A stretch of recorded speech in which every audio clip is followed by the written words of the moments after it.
Sobra kasing lawak ng palayan na to eh.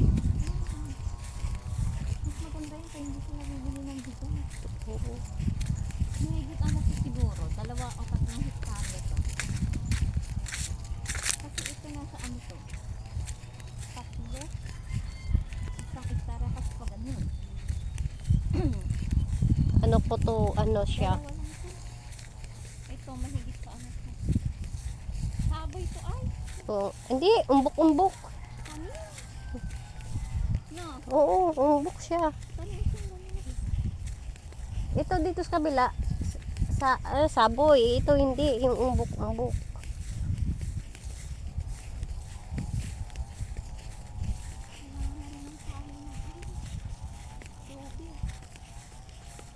Pero ito yung kabila, madam, parang nandilaw-dilaw.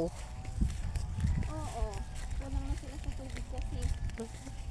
Kaya kailangan din nila ng tubig. Ewan ko may patubig pero sila dito.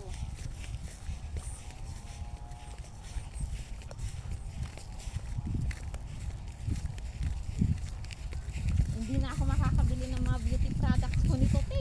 May baboy ka na eh.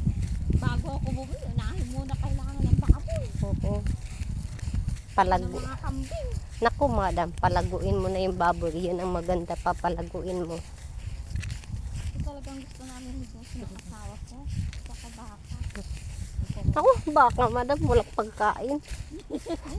Di bali na lang, nakikita ko sa karsada nga, wala nga. Huwag naman yung ano namin dun. Oo, kaya nga kami nagpatayo dun ng Butig may ano ka, pagkain talaga sa bakahan.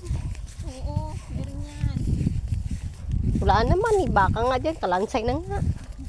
Hindi yung dun sa likod bahay kayo sa bodega. Ha? Doon sa pinakadulo, hindi ng palay yun. Pwedeng pagkain ng baka yun.